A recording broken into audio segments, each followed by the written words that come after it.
ஆண்டாள் கால் கொலுசுடன் நடந்து வந்து கோபியர்களை எழுப்புவதாகவும்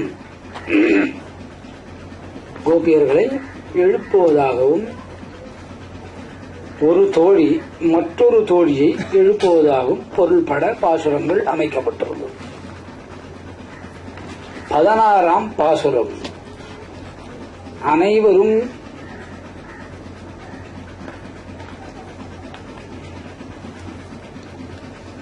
கோயில் வாசற்கதவை அடைந்ததாக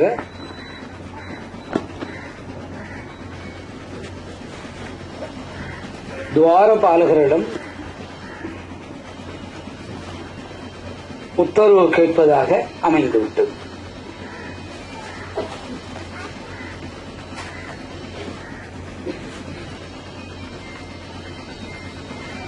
திருவாசற்கதவுகளை திறக்க வேண்டும் என்று கேட்பதாக அமைந்துவிட்டது.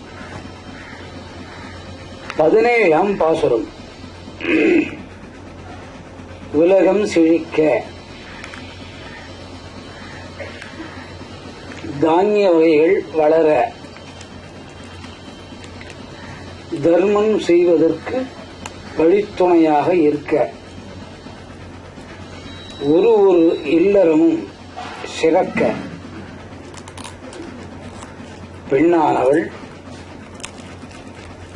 காலை எழுந்து கொள்வது ஒரு வகை தர்மம். முதல் தர்மம் அதுவே. ஆடை இல்லாதவனுக்கு ஆடை கொடுப்பது ஒரு தர்மம். தண்ணீரே இல்லாத இடத்துக்கு தண்ணீர் கொடுப்பது ஒரு தர்மம். இருள் எடுக்கிற இடத்திலே தீபத்தை ஏற்றி வைப்பது ஒரு தர்மம். இதுகள் அனைத்தும் லௌகீக சம்பந்தமான தர்ம செயலில் அமைகின்றது. அதனால் தானோ என்னவோ அம்பரமே என்று 17வது பாசுரத்தை ஆரம்பித்தாள்.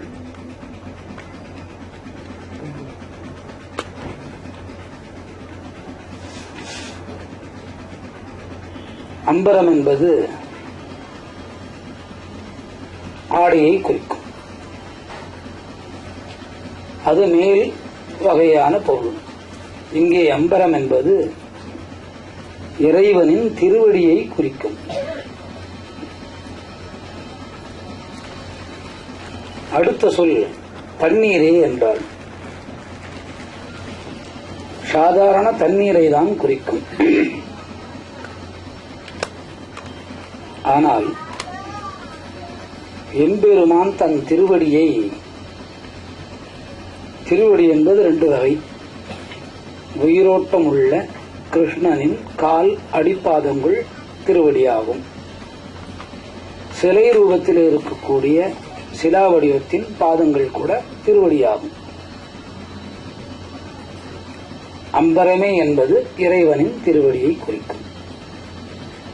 மேற்போக்காக பார்க்கும்போது ஆடைகளை குறிக்கும். ஆடையும் தண்ணீரும் தர்மம் செய்வது மிக சிறந்த தர்மம். அந்த தர்மத்திலும் சிறப்பான தர்மம் அன்ன தர்மம். அன்ன தர்மத்தின் சிறப்பான தர்மம் ஒரு பெண் திருமணம் ஆனவளாக ஆயினும் திருமணம் ஆகாதவளாக ஆயினும் ஆவதற்கு முன்னும் ஆன பின்னும் ஒரு மங்கையானவள் காலை எழுந்திருப்பது பெரிய தர்மம் ஆகும். மற்ற வகையான தர்மங்கள் செய்வதற்கு இது வழிவகுக்கும். அம்பரமே என்பது இறைவனுடைய அடி. அதனால் 17வது பாசுரத்திலே அம்பரமே என்று சொன்னாள். தண்ணீரே என்பது அவனுடைய பாதத்தை யமுனையில் தோய்த்து காளிங்கனின் சிரசில் தலை வைத்து மோட்சத்தை கொடுத்தான் என்பது ஆன்மீக கருத்து. ஆனால் அம்பரமே தண்ணீரே என்பது மேற்படி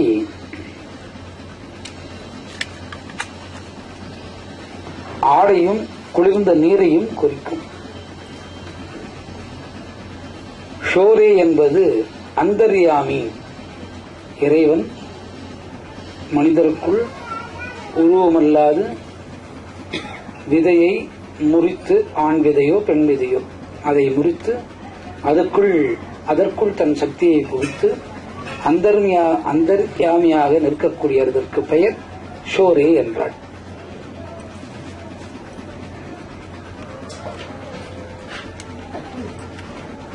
இதுகளை சொல்லி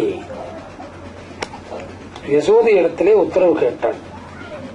17வது பாசுரத்தின் கூற்றுதுதான். மாமியாக பாவித்து இரு பாலகரையும் எழுப்ப வேண்டும். அங்கே 2 பாலகர்கள் உறங்குகிறார்கள். ஒருவன் பலராமன், மற்றொருவன் கிருஷ்ணன்.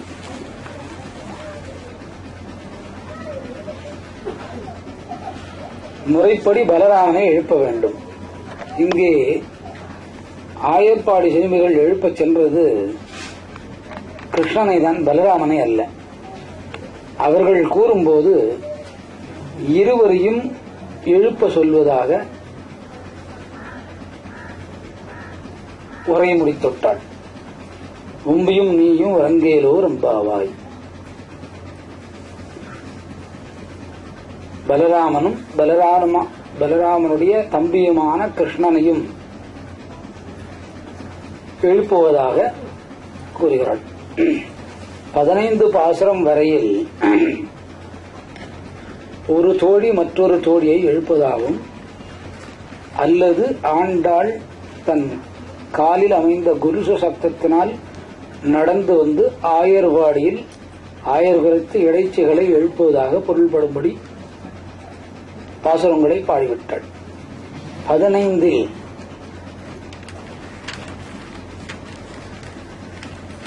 கோயில் வாசலை அடைந்ததாகவும், அதாவது கண்ணன் உறங்குபடும். அங்கே அட்டதிக்கு பாலகர் உத்தரவு கேட்பதாகவும், அடுத்த பாசுரத்திலே யசோதையின் உத்தரவோடு கண்ணனை நாங்கள் எழுப்ப வந்திருக்கிறோம் என்று சொல்லிவிட்டார். 18வது பாசுரத்தில் முதல் வரியை மையமாக வைத்தாள். ஒன்று மத கரிற்றன் ஓடாத தோல் வலியன் என்றாள். உந்து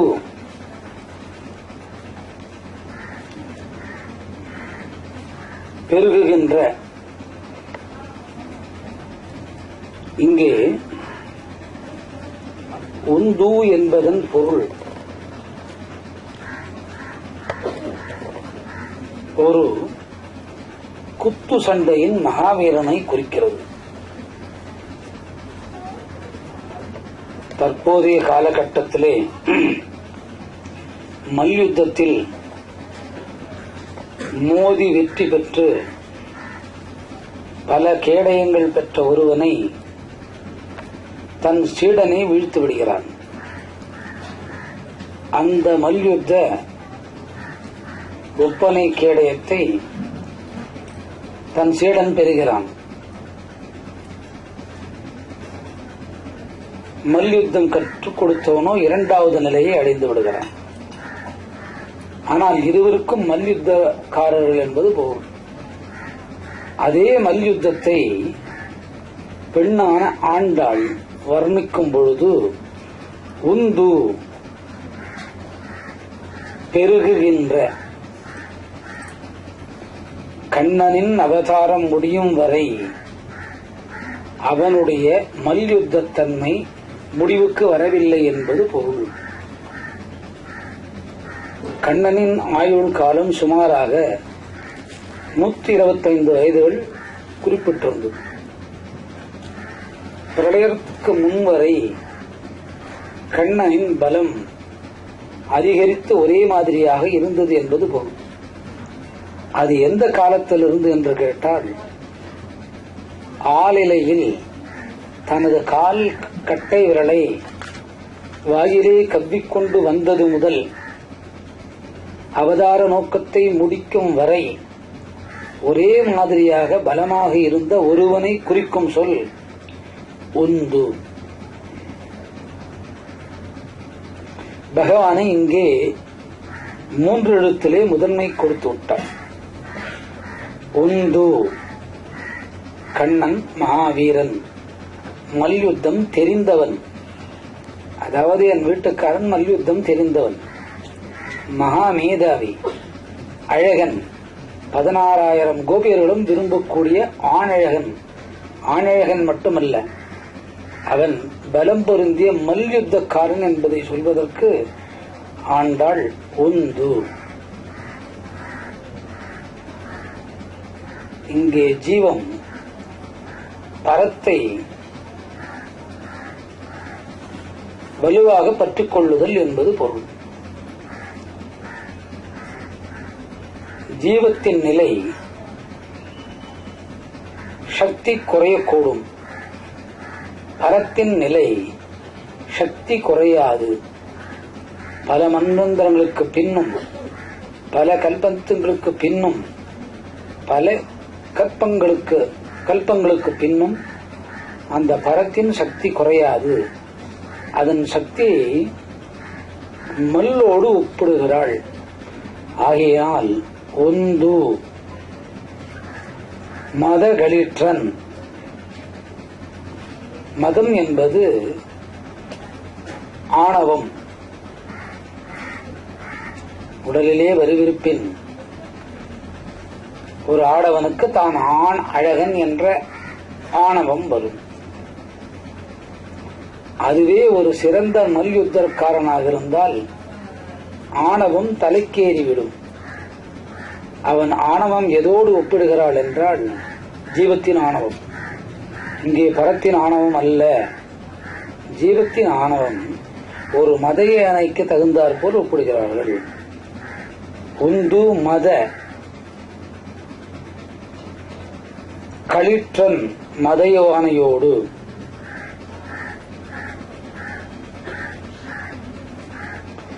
ஓடாத தோல்வடியவன். உந்து மதிகளட்டன் ஓடாத தோல் வடியன். ஓடாதே மேற்படி, அதன் மேற்போர்க்கு அர்த்தம் பார்த்தோமானால் எதிர்த்து தோல்வி அடையாதே என்பது பொருள். பாசுரத்தின் படி ஓடாதே என்பது ஜீவனை பற்றிய பரம், ஓடாது என்பது பொருள். ஜீவனை பற்றிய பரன் ஜீவத்தை முக்திக்கு அழைத்து செல்லும் என்பது பொருள். ஓடாதே என்பது ஜீவத்தின் நிலையை கீழ் நோக்கி ஓட்டுவதில்லை என்பது பொருள்.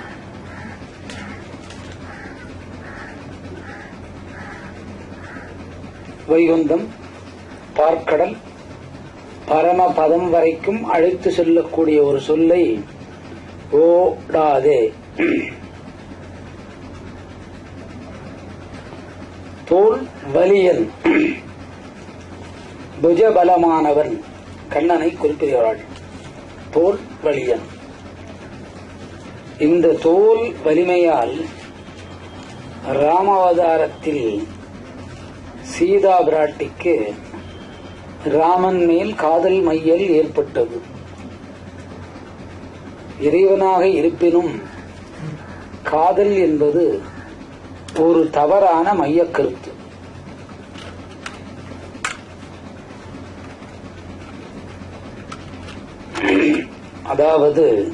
அதாவது இறைவனாக இருப்பினும் இறைவியாக இருப்பினும் காதல் என்பது அனர்த்தமற்ற மையக் கருத்தாக அமைகிறது.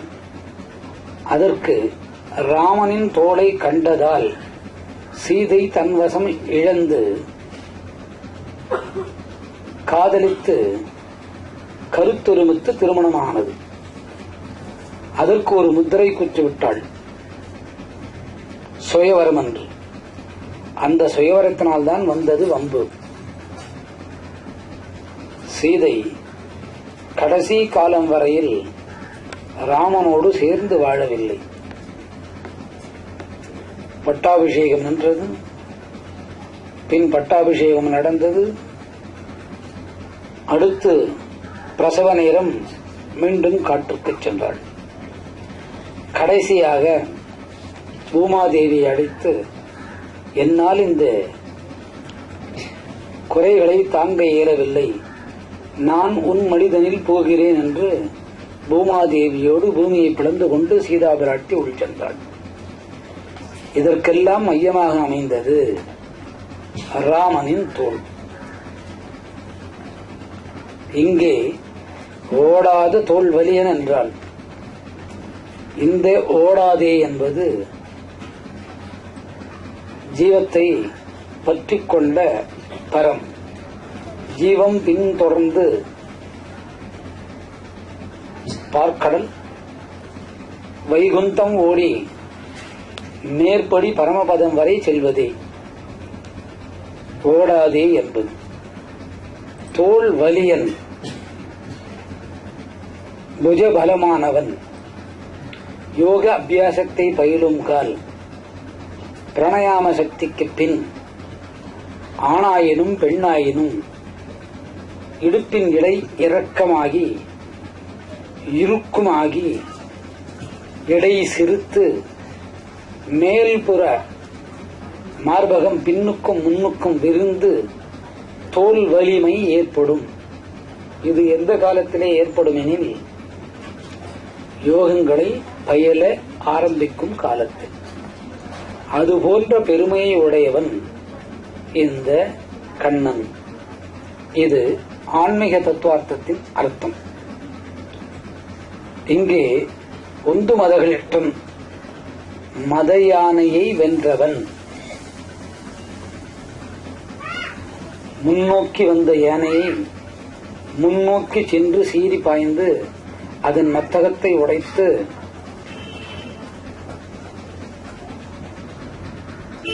அதை வீழ்த்தி புஜபலத்தை காட்டிய கண்ணன் என்பது பொருள். இது பாசுரத்தின் போக்கு. பாசுரத்திலே ஆன்மீக நேயம் அதிகம் உள்ளது. கிருஷ்ணனை தொழக்கூடிய அனைவரும் இந்த யோக சித்தியினால் இது போன்ற புஜபலம் கிடைக்கும். புஜபலத்தின் கரு என்னவெனில் ஜீவன் பரத்தை பற்றிக் கொண்டு பார்க்கடல் வைகுந்தம் பரமபதம் அடையும். அடையும் கால் ஆண் பெண் என்ற இன வேறுபாடு அங்கே இல்லை. காரணம் என்னெனில்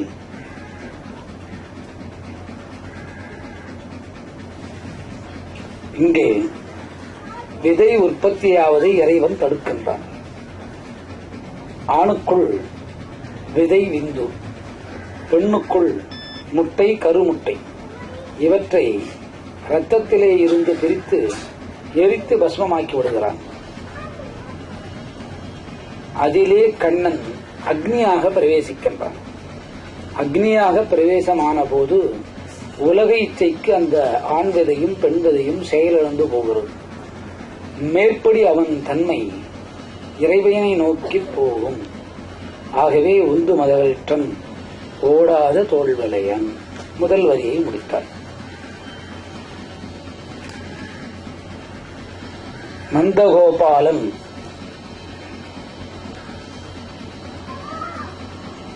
மருமகளே நப்பினாய்.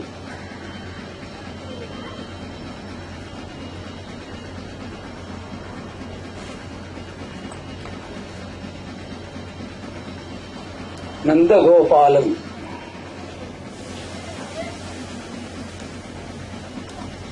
அதாவது கிருஷ்ணனின் தந்தை. இங்கே ஒரு சந்தேகம் பிறக்கும். ஆண்டாள் அரங்கனை மணமுடித்தாள். பாசுரத்தில் 18வது பாசுரத்தில் நந்தகோபாலன் மருமகளே நப்பினாய் என்று வர காரணம் என்னவென்று. மருமகளே நப்பினாய்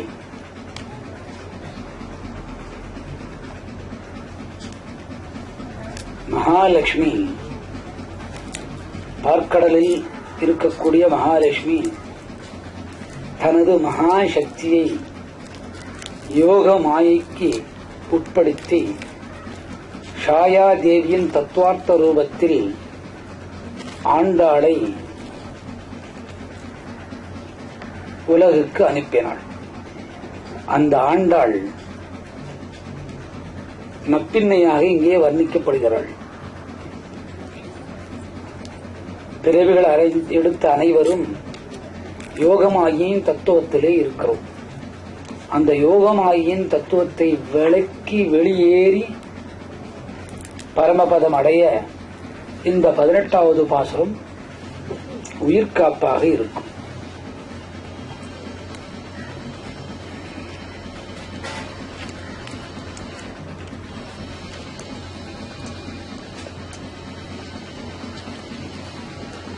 கண்ணன் பிறந்து விட்டான். இது போன்ற அற்புதமான கண்ணனுக்கு யார் மருமகளாக வருவாள்?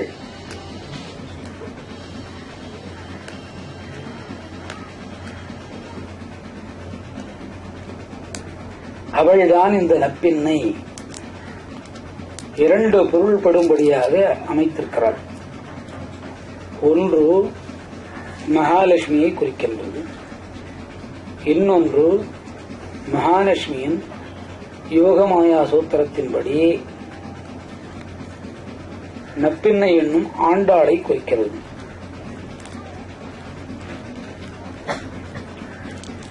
ஆண்டாளின் அழகு கந்தம் கமழும் குழலி.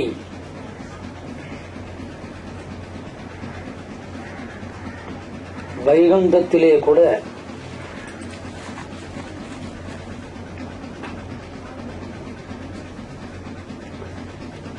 இறைவனிடத்தில் கைங்கரியம் செய்யக்கூடிய பரிஜனா என்ற வேலைக்காரிகளுக்கும் கூட இதுபோன்று கந்தம் பகவத் சேவைகளை செய்யக்கூடிய மகிழ்ச்சிகளான பூயர்களுக்கும்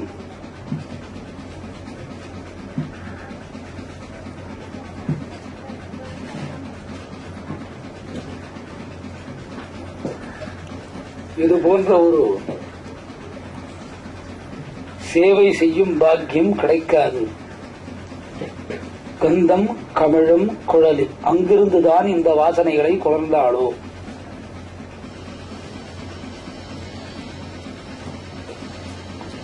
கந்தம் என்பது வாசனை.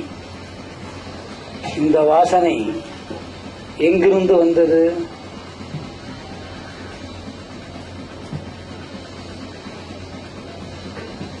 வைகுந்தத்திலிருந்து வந்தது.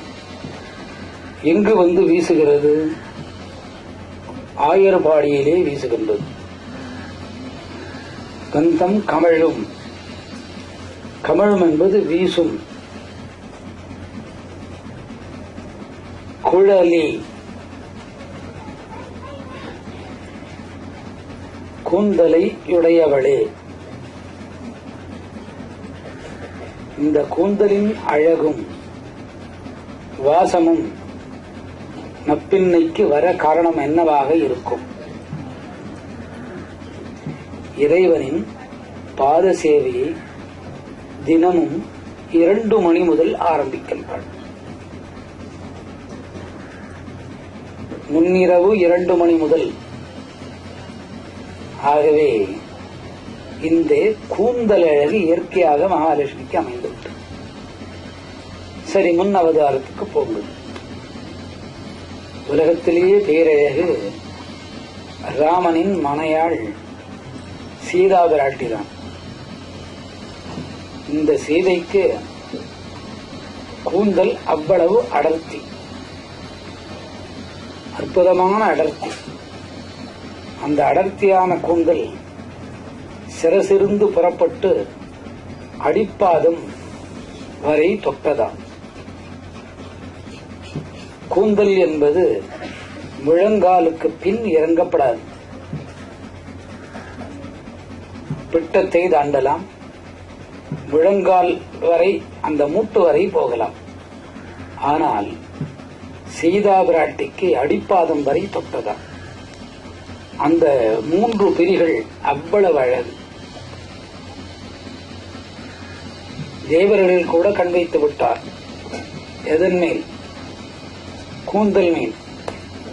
ஆகவே ராமனை விட்டு பிரிந்திருக்கக்கூடிய காலத்திலே 10 திங்களில் ராமன் வரவில்லை என்றால் என்னை மாய்த்துக் கொள்வேன் என்றாள் சீதை. எப்படி மாய்த்துக் கொள்வதாக கூறினாள்? என் சிரசிலே இருக்கக்கூடிய கூந்தலினால் மரத்தில் கட்டி மற்றொரு பகுதியில் கழுத்தில் சுருக்காக வைத்து தூக்குமாட்டிக் கொள்வேன் என்றாள். அந்த கூந்தலினால் சீதா பிராட்டிக்கே ஆபத்து ஏற்படக்கூடிய வாய்ப்புகள் இருந்தது. இங்கே மகாலட்சுமியின் வாசத்தினால் இந்த வாசம் மகாலட்சுமிக்கு வருவதற்கு என்ன காரணம்? முன்னிரவு 2 மணி முதல்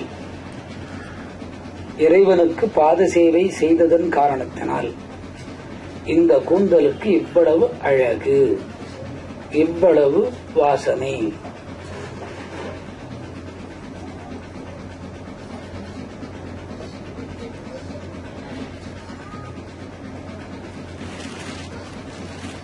யாருக்கு இவ்வளவு வாசனை? பகவன் சேவை பண்ணக்கூடிய ஒவ்வொரு பெண்களுக்கும் உடலில் துர்நாற்றம் இருக்காது. 1. 2, மனம் வீச தொடங்கும். இதே யோகிகளும் மோனிகளும் யோக சக்திகள் அடைந்ததற்கு பின்தான் இந்த பலன் கிடைக்கும். பெண்கள் பகவானுக்கும் தன்னுடைய கணவருக்கும் இந்த சேவை செய்வோர்களானால் இந்த கூந்தலின் வல்லமை இதுபோல் அமையும். பெண்களின் கூந்தலின் வல்லமை கூட, அழகின் கூற்று கூட இறைவனின் பாத சேவைக்கு அமைந்துள்ளது. அதனாலே அம்பரமே, அம்பரமே என்றது இறைவனின் பாதத்தை குறிக்கக்கூடிய ஒரு சொல். தண்ணீரே என்று ஆரம்பித்தாள் 17வது பாசுரத்திலே. இங்கே ஒரு பெண் கணவனுக்கு செய்ய வேண்டிய பாத சேவைகளை செய்வோருக்கு இறைவன் தான் நேரே வந்து காட்சி கொடுப்பான் என்பது பொருள்.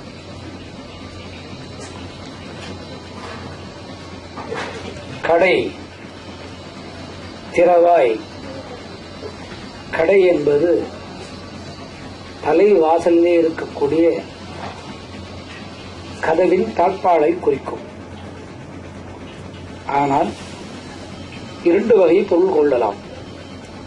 கோவிலின் கற்பகிரகத்தில் இருக்கக்கூடிய, உள்ளே இருக்கக்கூடிய இறைவனும் இறைவனும், இறைவன் இறைவி இருவரும் பள்ளியறை உற்சவத்திற்கு பின் உலக நடையை பேசுவதற்காக அந்த கதவுகளை சாத்தி தாளிட்டிருக்கக்கூடிய நிலைக்கு கடை என்பது பொருள்.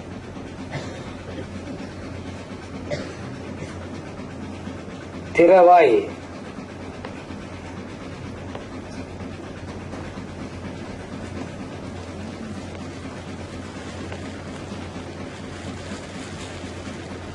இங்கே குழப்பி விட்டாள் ஆண்டாள்.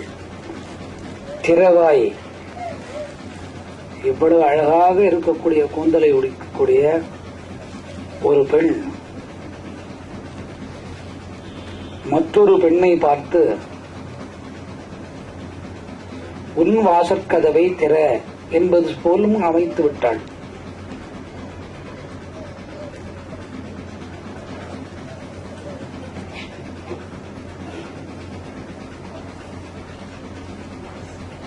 திறவாய் என்பது இங்கே பொருள் நடுநிசி சென்று பொழுது விடிந்து விட்டதோ என்பது பொருள். திறவாய்.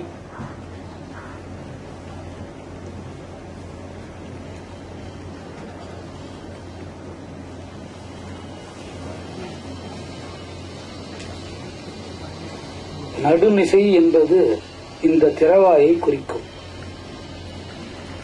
காரணம், ஒரு பாசுரத்திலே கீழ்வானம் வெள்ளென்று குறிப்பிட்டாள். அந்த கீழ்வானத்தின் வெள்ளென்று சொல்லும் போது இறைவன் வைகுந்தத்தை விட்டு 2 மணி அளவில் பூமியை நோக்கி வருகிறான். அப்படி வரும்போது வைகுந்தத்தின் ஒளி முன்னே ஆயுர்குலத்துக்கு வந்து சேர்ந்து விட்டது. கோபியர் இருக்கும் மணி மாளிகைக்கு வந்து விடுகிறது. குடிசைகள் கூட அப்பொழுது மணி மாளிகைதானே. புல் கூட பனித்துவல்களை தன் சிரசிலே ஏந்தி மணிவிளக்காக பிரகாசிக்கின்றது.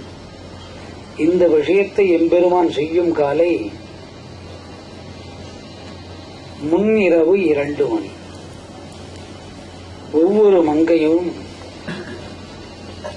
மார்கழி மாதந்தனில் முன்னிரவு 2 மணிக்கு எழுந்து இறைவனை தொழ நல்ல திருமண வாய்ப்புகள் அமையும். திருமணத்திற்கு பின் மகப்பேர் இல்லாத பிரச்சனைகள் தீரும். கர்ப்பப்பைக்குள் பிசாசுகளால், தேவதைகளால், முன்னோர்களின் சாபத்தினால் ஏற்படக்கூடிய இருட்டு என்கிற மலட்டுத்தன்மை நீங்கும். இதுகள் திருமணமான பெண்களுக்கு முக்கியமானவை. ஆகவே இங்கே கடை திறவாய் என்றாள். நடுநிசியில் வந்திருக்கிறீர்கள், பொழுது புலர்ந்து விட்டதா அல்லது நான் எழுந்ததனால் பொழுது புலர்ந்து விட்டதா என்பதாக பாசுரம் வருகிறது. வந்தெங்கும் கோழி அழைத்தனகான்.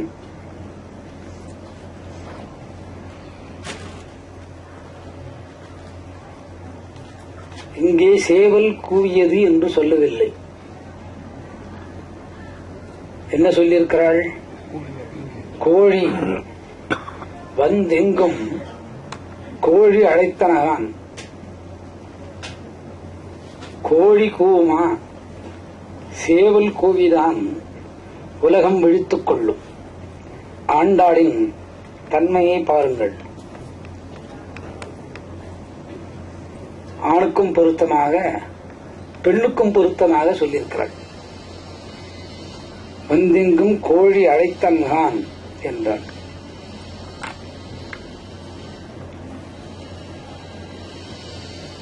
படுத்துறங்கக்கூடிய எல்லா ஆயர் குலத்து இடைச்சு பெண்களையும் எழுந்திருக்க சொல்வது போல் கோழி சத்தத்தை எழுப்புவதாக அமைத்திருக்கிறாள்.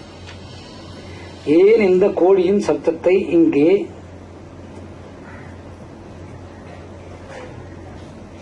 ஒப்பிடுகிறாள்? உண்மைதான், கோழியின் சப்தம் இரவு 2 மணிக்கு தான் ஆரம்பிக்கும். அதன் சத்தத்தின் ஒலி உடுக்கையை சார்ந்ததாக வரும். உடுக்கை எவனிடத்தில் இருக்கும்? சிவனிடத்திலே இருக்கும்.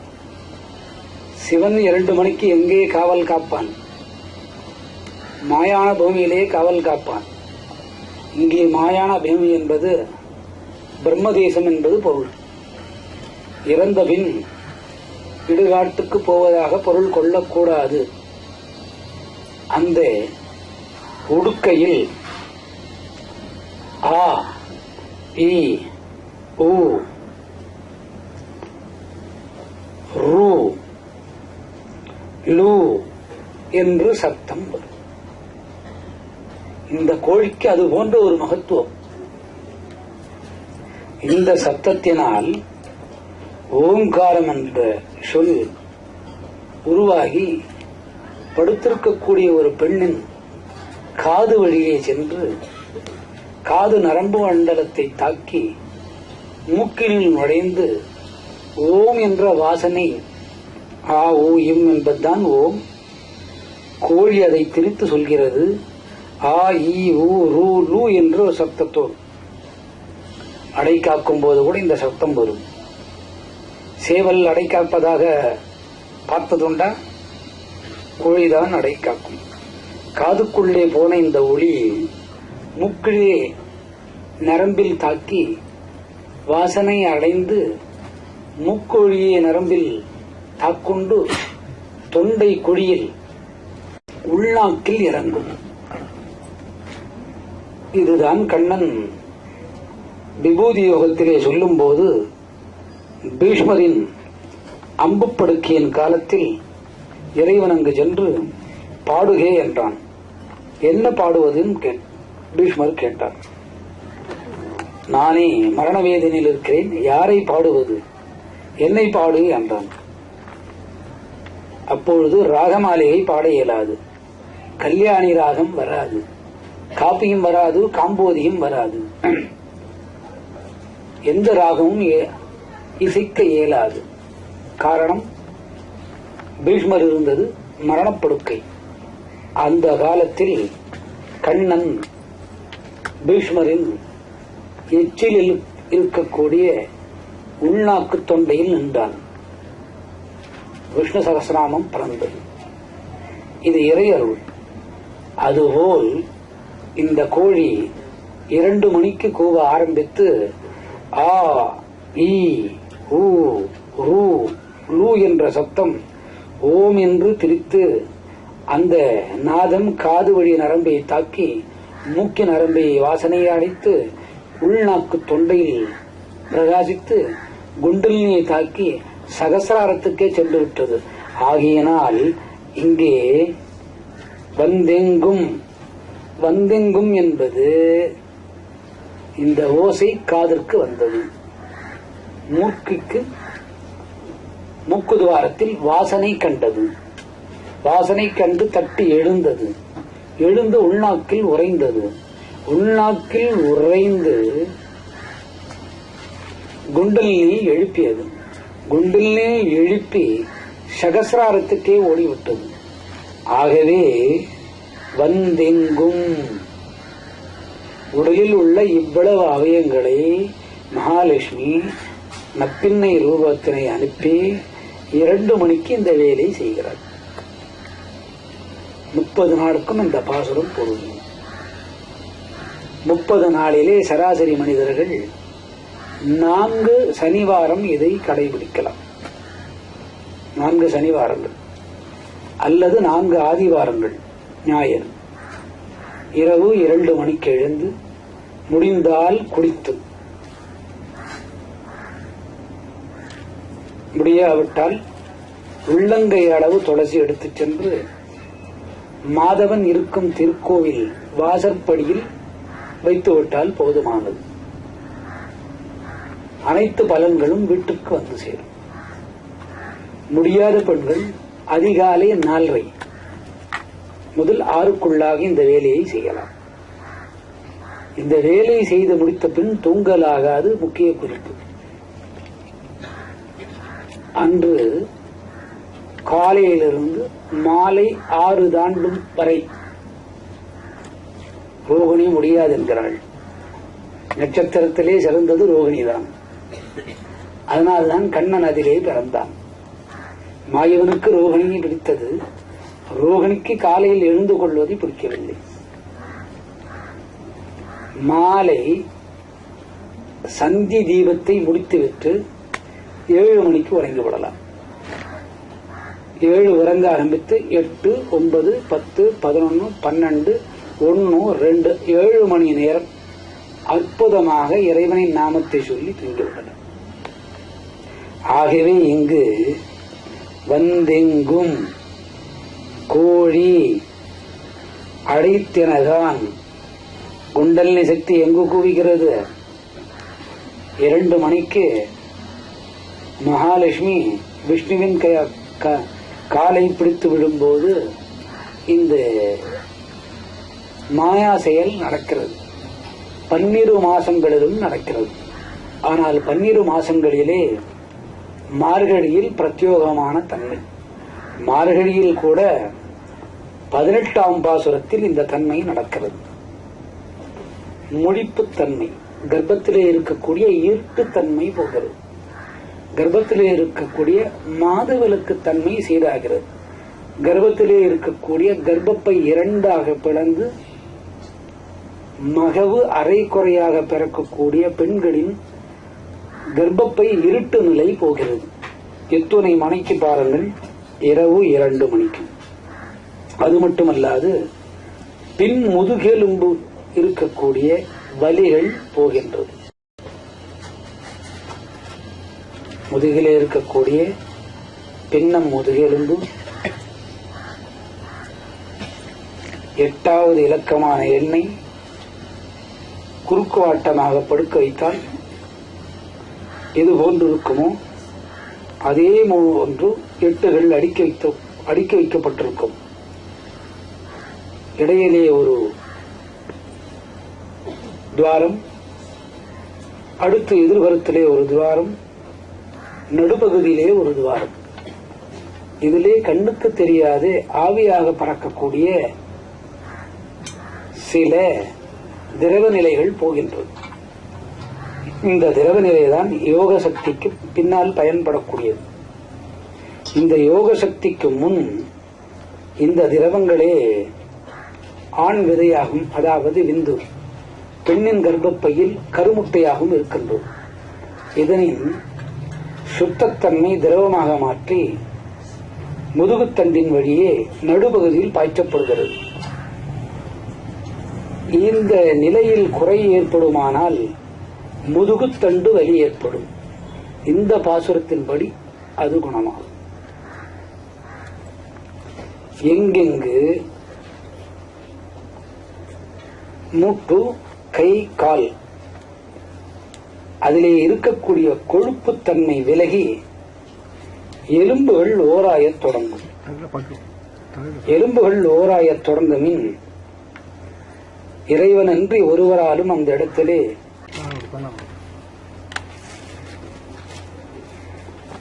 கிராமப்புறங்களிலே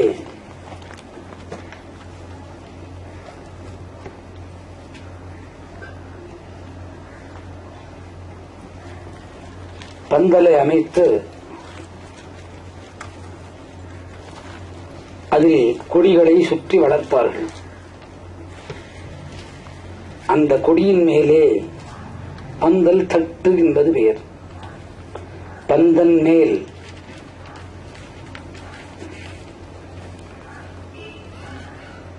மாதவி பந்தன், மாதவி பந்தல் மேல் பல்கால் குயிலினங்கள் கூவினகான்.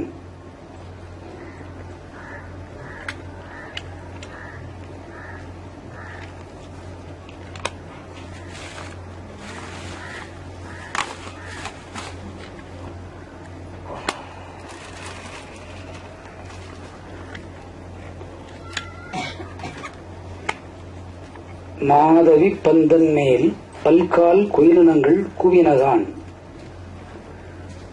இந்த போல் அமைக்கப்பட்ட பந்தலிலே கோழியும் உறங்குகின்றது, குயிலினங்களும் உறங்குகின்றது. இதன் ஓசை லக்ஷ்மியை குறிப்பதாக அமைந்துள்ளது. அந்த ஓசைக்கு உஷா காலம் என்பது பெயர். உஷை ஒன்று லட்சுமிக்கு தேவையான நேரம், 2 லட்சுமி தன்னுடைய கைங்கரியத்தை ஆரம்பிக்கக்கூடிய நேரம், 3 லட்சுமி இறைவனுடைய பாதத்தை சேவை செய்யும் நேரம், 4 அவனே அந்த உத்தமன் பரந்தாமன் ரங்கன் என்பது பொருள். மகாலட்சுமி விடுமென்று இங்கே ஆண்டாளாகி ரங்கனின் ரட்சகனை தேடுகிறாள் என்பது பொருள். அதே வேளையில் குயிலினங்கள் கூட கூவுகின்றன. மாதவி பந்தன் மேல் பல்கால் குயிலினங்கள். இங்கே மாதவி பந்தன் மேல் பல்கால் குயிலினங்கள் கூவின என்பது மனிதனின் 9 ஓட்டை மேலுள்ள சதை, பஞ்சபூதங்கள், அதிலே ஓம் என்று சொல்லக்கூடிய எழுத்துகள் ஒலிப்பதாகவும் குயிலினத்தையும் கோழியினத்தையும் சேர்த்திருக்கிறாள். கூவினகான், இடைவிடாமல் இந்த கோழியும் அடுத்த குயிலினங்களும்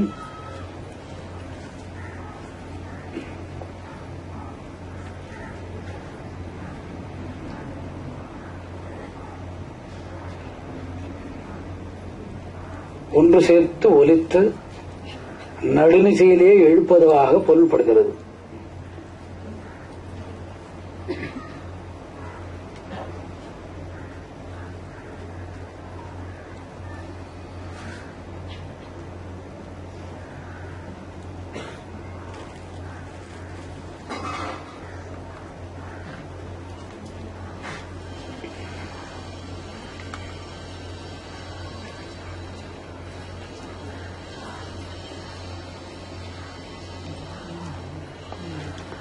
இந்த குயிலும் கோழியும் கூவுவதை, அதாவது மனித உடலிலே ஓம் என்று ஒலிப்பதை நாம் அறியாத வண்ணமே இருக்கின்றோம். அந்த ஓமின் ஒலி மயானத்து சிவன் உடுக்கையிலே இருந்து பறக்கின்றது.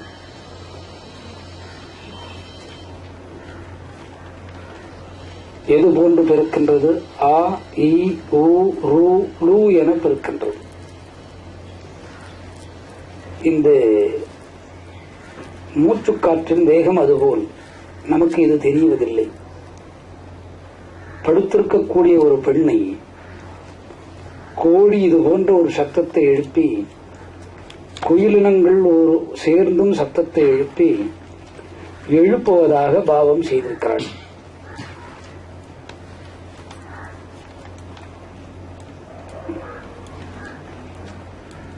எழுந்தேன் இல்லை என்பது போல்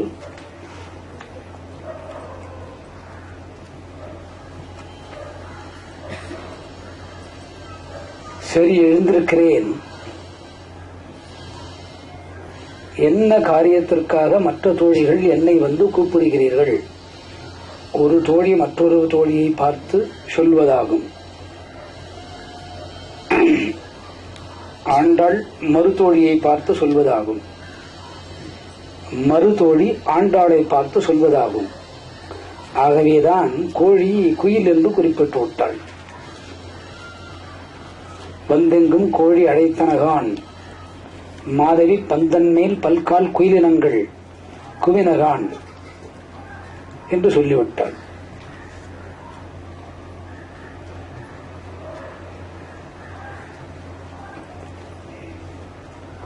பந்தர் விரலி உண்மைப்பனம் பேட்பாட,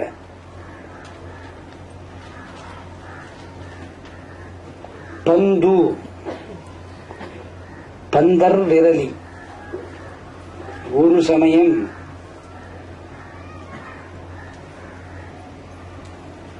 இந்த பெண் கண்ணனோடு பூப்பந்து ஆடினாள். பூப்பந்து ஆடிய காலத்திலே இருவரும் ஒருவருக்கொருவர் மல்லு கட்டி ஆடினார்கள். யார் ஜெயித்தது யார் தோற்பது என்பது தெரியவில்லை. பந்தர் விரலி கடைசியாக என்னதான் வீரம் இருப்பினான், கடைசியாக மனைவி சொல்வதை கேட்டுதான் ஆக வேண்டும். கேட்பான் தலைவீதி, கேட்காத ஆண்கள் உண்டோ? கேட்காத ஆண்கள் உண்டோ? அதுதான் இந்த பள்ளி எழுச்சி. கேட்டால் பள்ளி எழுச்சி நடக்கும், கேட்காவிட்டால் பள்ளி எழுச்சி கிடையாது. பள்ளி எழுச்சிக்கு முன் நடக்க வேண்டியதும் இல்லை. சரி, கண்ணன் தோற்றுவிட்டதாக ஒத்துக்கொண்டான். தோற்றுவிட்டால் ஜெயித்தவர் வெகுமானம் வாங்கிக் கொள்வார். அதுதானே முறை. இங்கே இந்த பெண் நீ தோற்றுவிட்டாய் கண்ணா என்று இருக்க கட்டிக்கொண்டாளாம். தோற்ற கணவனை மனைவி என்ன செய்வாள்? அழாதேடைய கண்ணா, அம்மா வீட்டுக்கு 2 நாள் போய் வா, முத்தமிட்டு சேர்த்து கட்டிக்கொள்வாள்.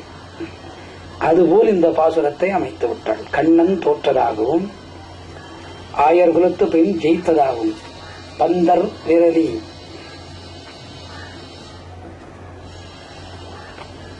கண்ணன் தன் விரல்களால் பந்தாடி ஒரு மங்கையிடம் தோற்றதாக பொருள்.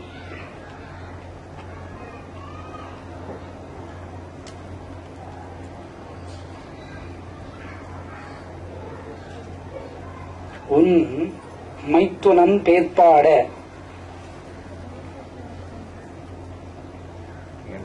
அதாவது உன் கணவரின் பெயரை பாடுவதற்காக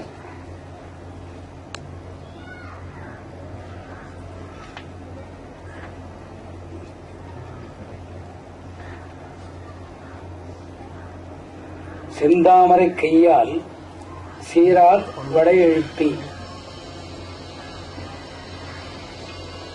சீரார் வடை எழுப்பி, செந்தாமரை கையால் சீரார் வடை ஒலி எழுப்பி,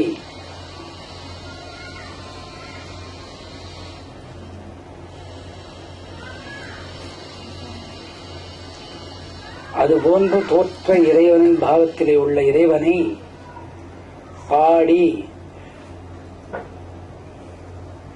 சந்தோஷித்து கையிலே வளையல் சத்தத்தை ஒலிக்கும்படி நடந்து வந்து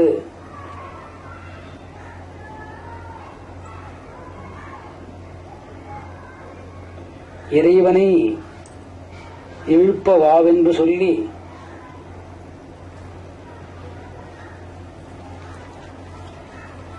தூங்குகிற ஒரு பெண்ணை எழுப்புவது போலும்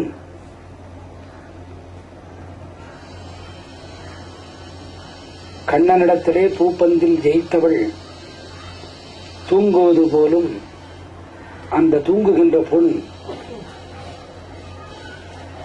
எழுந்து வந்து கோழி குயிலினங்களின் சத்தத்தை கேட்டு எழுந்து வந்து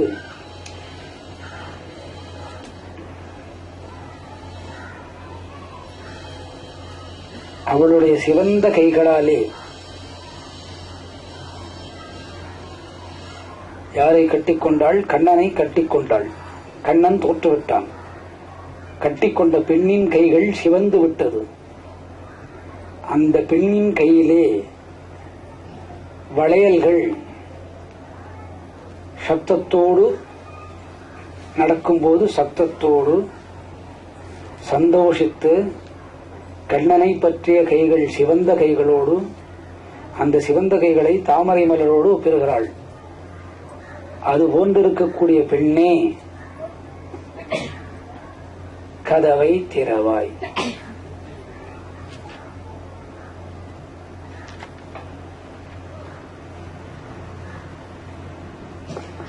யாருக்காக இது பாடப்பட்டது? கண்ணனுக்காக பாடப்பட்டது. ஏன் கண்ணனுக்காக பாடப்பட்டது? கண்ணன் தான் ஜெயித்த அனைத்து சக்திகளையும் யாரிடத்தில் கொண்டு வந்து கொடுத்து விட்டான்? நந்தகோபரிடத்திலே கொண்டு வந்து கொடுத்து விட்டான். இப்பொழுது சக்தி கண்ணனுக்கா நந்தகோபனுக்கா? நந்தகோபனுக்குத்தான் சக்தி. தன்னுடைய சக்தி முக்த யோக சூத்திரத்தின் வழியாக தன் தந்தையான நந்தகோபருக்கு கொடுத்து விடுகிறான். இந்த சந்தோஷமான செய்தியை அறிந்த நப்பின்னை மகாலட்சுமி அனுப்பியதாக பொருள். அனுப்பிய மகாலட்சுமி நப்பின்னை என்ற பெயரோடு அனுப்பினாள். அந்த நப்பின்னையை கோழிகளும் குயில்களும் எழுப்புகின்றன என்பது பொருள். எழுந்து வந்தவள்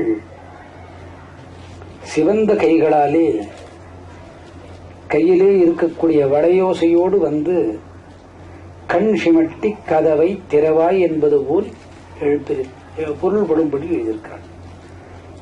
இதில் கதவு என்பது இதயத்துக்குள்ளே இருக்கக்கூடிய ஒவ்வொரு அங்குலத்தில் ஆண்டலும் உறையும் இடத்தை திறப்பது என்பது பொருள். இது யாராலே திறக்க முடியும் என்றால் பெண்களாலே தருர் மாசத்தில் முடியும். தருர் மாசத்திலே 17வது நாள் முடியும். சரி, இதே தனுர் மாதத்திலே 700 ஸ்லோகங்களை சொன்ன பகவான் பெண்களை பேதமை என்று வர்ணித்து விட்டான். பெண்கள் பகவத்கீதையை கேட்பதற்கு பேதமை உள்ளவர்கள். பேதமை என்பது இங்கே தப்பிதமாக எடுத்துக் கொள்ளக்கூடாது.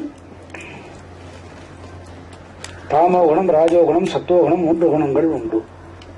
பெண்களின் மனோபக்குவம் எப்போதுமே தாமோகுணத்தில் நிறைந்திருக்கும். பெண்களின் குணம் எப்போதுமே தாமோ குணத்தில் நிறைந்திருக்கும். காரணம் என்னவெனில், ஒரு பெண் தன் மகனை சம்சாரியாக்கதான் முனைவாள், சன்னியாசியாக்க முனைய மாட்டாள். திருமணமாகி 2 பிள்ளைகள் பெற்று பேரன் வரை வர வேண்டும் என்று பெண் நினைப்பாள். இதை பேதமை என்றான் இறைவன். அது இறைவனின் கூற்றுப்படி சரி. எப்படி சரியாகும்? ஆதிசக்தி இடையனை கூப்பிட்டு, என் விரல்களிலே இருக்கக்கூடிய ஆயுதங்களை நீ எடுத்துக்கொள், இதிலே உச்சிதமானது பஞ்சஜன்ய சங்கு என்பது. அது ஒரு அரக்கனின் விஷயம். உன் காலத்திலே அவனை ஜெயித்து இந்த சங்கு வந்ததாக சொல்வார்கள். நான் ஊதினால் இருக்கக்கூடிய ஜீவன்களெல்லாம் பரத்தை தேடி வந்துவிடும்.